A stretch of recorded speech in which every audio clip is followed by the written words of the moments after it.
Nais ko pong ibahagi sa inyo ang apat na pangkalahatang katotohanan, 4 universal truths.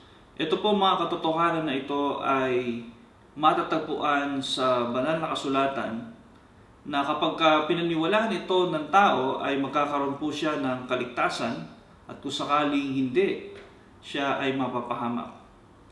So unang pangkalahatang katotohanan ay meron tayong pangkalahatang problema ng kasalanan. Ang ibig sabihin, ang lahat ng tao ay nagkasala. Ang sabi ng Roma 3:23, ang lahat ay nagkasala at walang sinumang karapat-dapat sa paningin ng Diyos.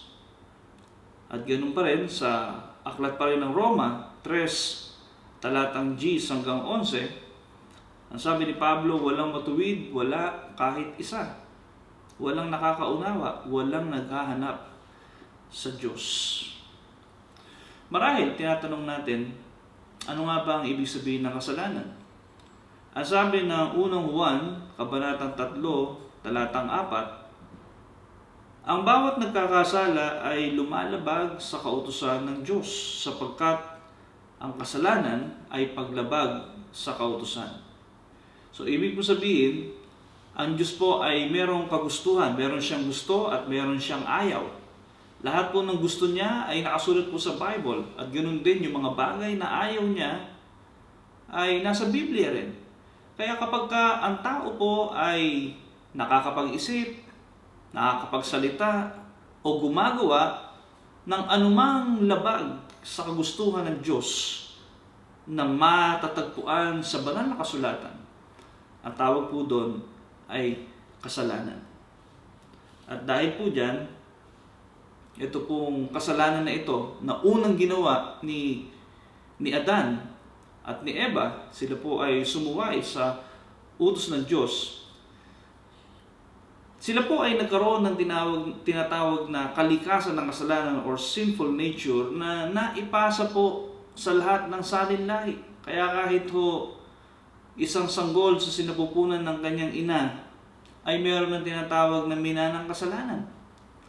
Yung po ang dahilan kung bakit ang sinasabi ni Haring David sa Aklat ng Mga Awit, chapter 51, verse 5, ay ganito. Ako'y masama na buhat ng iluwal, makasalanan na buhat ng isilang. Yan po ang patutuo ni Haring David, na siya'y masama at makasalanan na sa loob pa lang ng kanyang ina. Kaya ito pong pagiging makasalanan ng isang tao ay nangyayari hindi lang sa aktwal na paggawa niya ng kasalanan.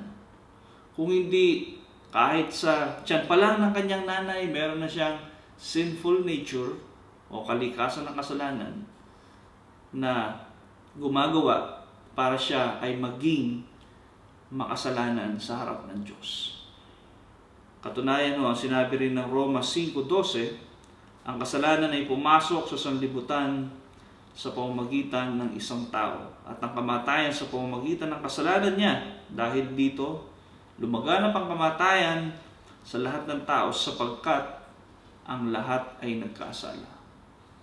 Ang lahat ay nagkasala dahil sa kasalanan ng isang tao na naipasa yung nature ng kasalanan hanggang sa lahat ng salinlahi.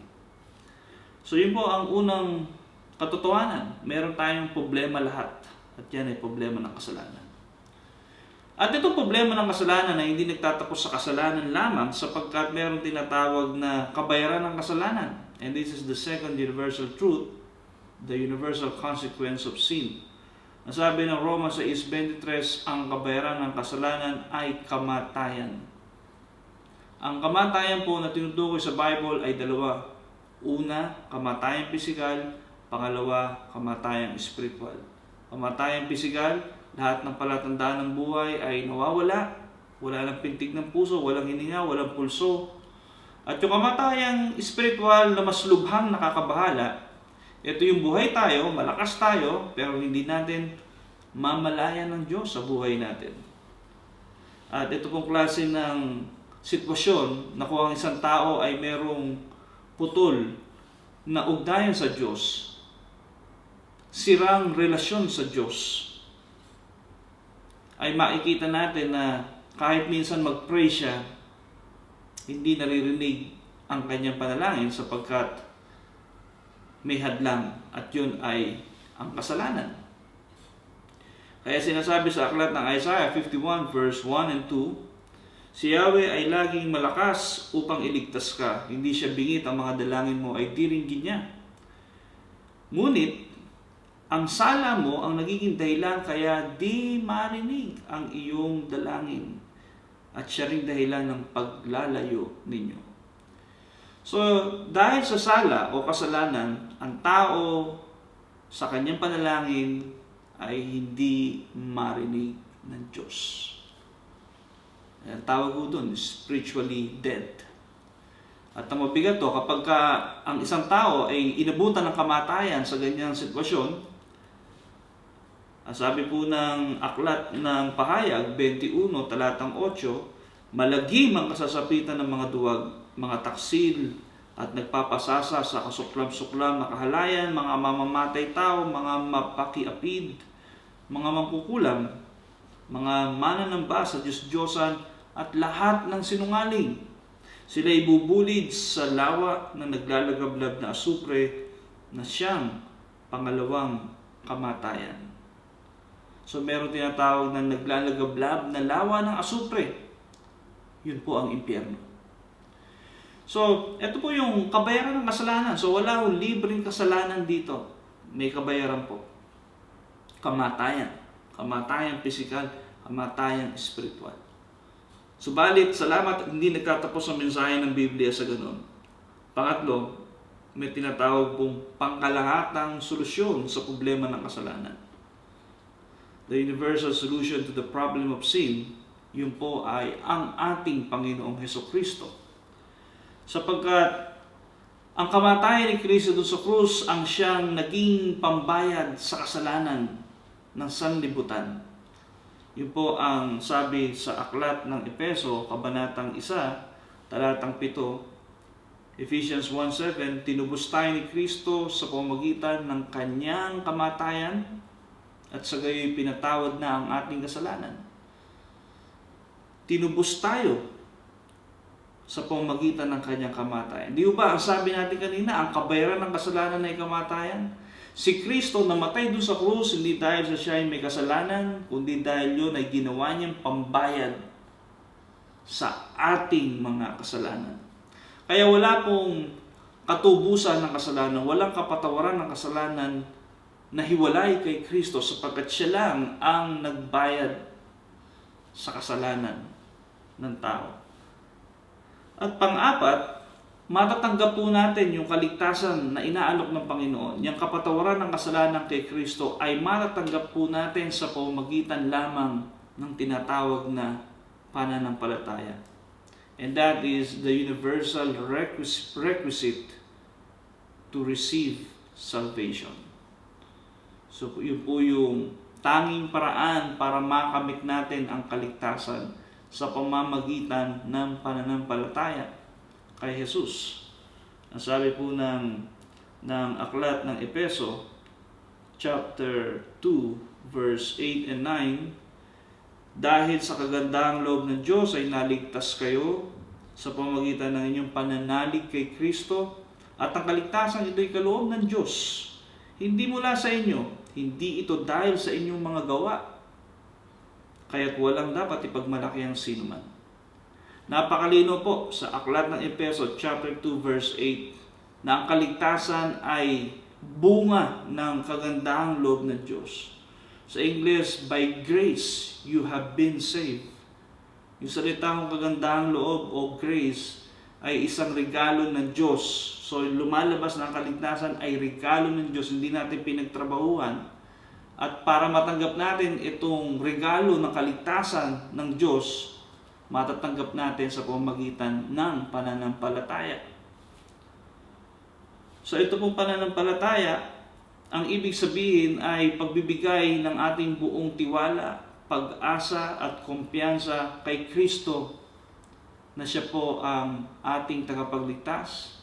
Siya ang magpapatawad ng ating kasalanan at maglilinis sa lahat ng ating kasamaan. So kaya pag tinanggap po natin si Jesus sa buhay natin, napapatawad po tayo sa kasalanan natin at tayo ay nagkakaroon ng kaligtasan. So ngayon kapatid, maluwag ba sa iyong kalooban na tanggapin o anyayahan ng Panginoon sa iyong buhay upang maging tagapagligtas mo? At kung maluwag sa puso mo na tanggapin si Jesus ngayon, sumunod ka sa maikling panalangin ito. Panginoon, inaamin ko po na ako'y makasalanan. Wala po akong magagawa kung ikaw ay wala. Kaya ako po ay nagsisisi sa lahat ng aking kasalanan. Inaangkin ko po na kayo lamang ang pwedeng magpatawad at maglinis sa lahat ng aking kasalanan. Kaya Panginoong Hesus, tinatanggap kita bilang aking Panginoon at tagapagligtas. Naniniwala ako na namatay ka sa krus upang bayaran lahat ng aking kasalanan. Kaya nagpapasalamat po ako na inaangkin ko ang buhay na walang hanggan na ipinangako mo sa lahat ng sayo ay mananalig. Sa pangalan ni Jesus. Amen. So kung tinanggap mo ang Panginoon sa iyong puso ngayon, kapatid, congratulations. Sabi ng John 1:12, ang sino man tumanggap at nanalig sa Kanya ay pinagkalooban ng karapatan maging anak ng Diyos. Para sa ilang talakayan, meron akong dalawang katanungan. Una, gaano kahalaga sa tingin mo na maintindihan ng tao ang apat na katotohanan ito?